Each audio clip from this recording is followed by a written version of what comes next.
एकदमै राम्रो सुन्दर छ। खोलाको बाटो एकदम राम्रो बनाएको छ।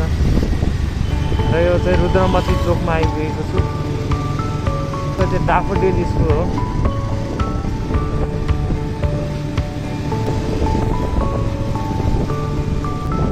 म धेरै स्पिड हाँकेको छैन, एकदमै लिमिटमा गएको छु। एकदम राम्रो दृश्यहरू हेर्दै हेर्दै अवलोकन गर्दै।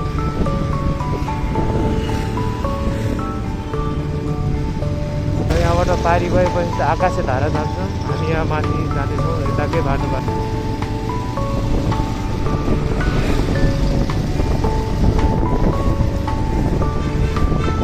यो पारी चाहिँ आकाशे धारा हो। मा पनि लोड गरिदिनेछु, हेर्न नभुल्नु होला।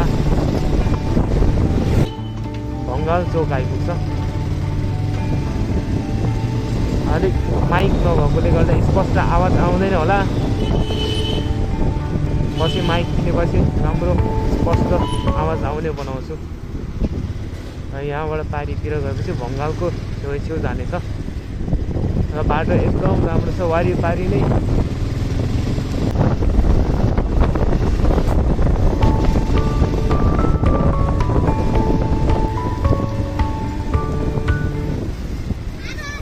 यहाँ पुलबाट यता राइट साइड गयो भने चाहिँ बालुवाखानी चोक पुग्नेछ। यो चोकदेखि हामी माथि जानेछौँ। खोलाको बाटो माथि गएपछि राइट जानेछौँ। राइट गएर हामी त्यो ठाउँको सुन्दर बाटो अवलोकन गर्छौँ।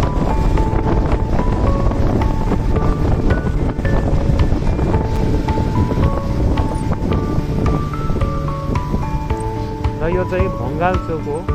यो भङ्गाल चोकदेखि यता माथितिर चाहिँ आरबारीतिर जान्छ। अनि यतातिर चाहिँ बालुवाखानी चोकतिर जान्छ। यताबाट चाहिँ नारायणथान जान्छ। र हामी यहाँबाट चाहिँ चुनीखेल हुँदै माथि जान्छ।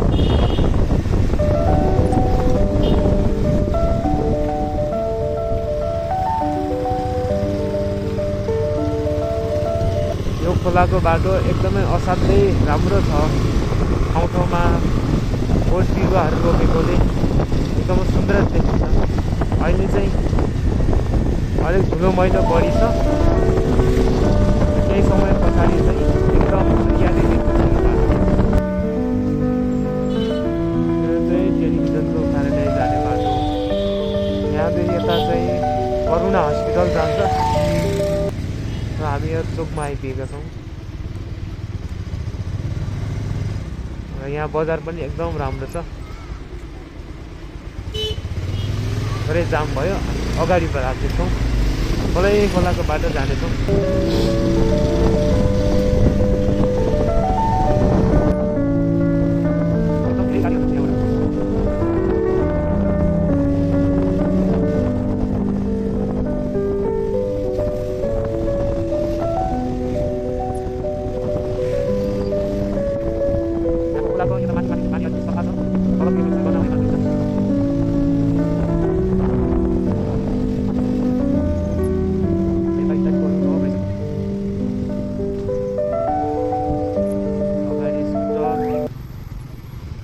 संयुक्त यातायात बस चाहिँ यहाँबाट चल्छ।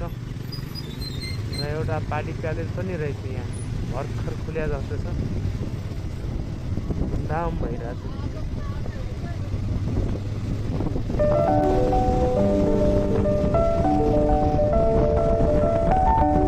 माथि पहाडमा एउटा होटल रहेछ।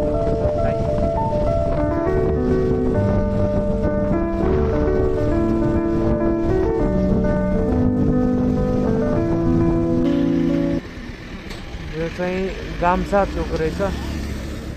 यताबाट गयो भने चाहिँ नारायणथान पुगिन्छ। नारायणथानको माथि ठाउँमा। र हामी चाहिँ यता दायाँतिर जानेछौँ। दायाँतिर गएर यहाँको सुन्दर दृश्यहरू। र सल्लाहघारी यो ठाउँमा घुम्न मिल्ने रहेछ। एउटा स्कुल रहेको छ।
राम्रो ठाउँ देखिन्छ, तर घामले गर्दा अहिले नराम्रो देखिँदो रहेछ।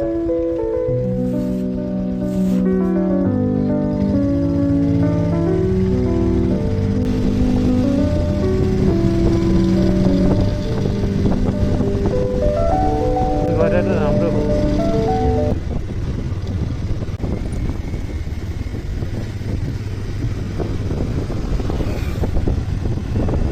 भन्दा पुरानो घर होला सायद, त्यति ग्रस्त भएर बसेको छ। हामी यहाँ एकछिन बस्नेछौँ, तर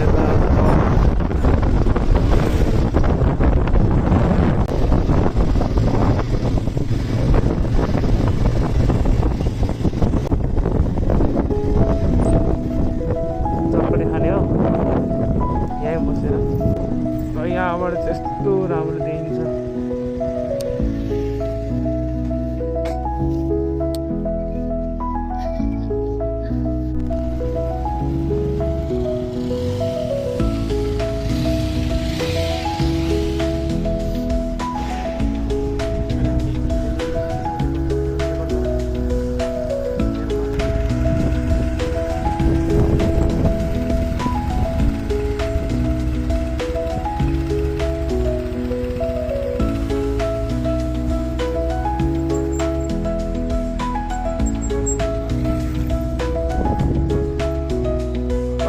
चाहिँ जगडोल भन्ने हो, बुढा नीलकण्ठ काठमाडौँ पर्दो रहेछ। यहाँबाट यता जाने हो, यता पनि जान्छ बाटो चाहिँ। यताबाट चाहिँ सुन्दाखानतिर जाने गर्दछ, हामी चाहिँ यतातिर जानेछौँ।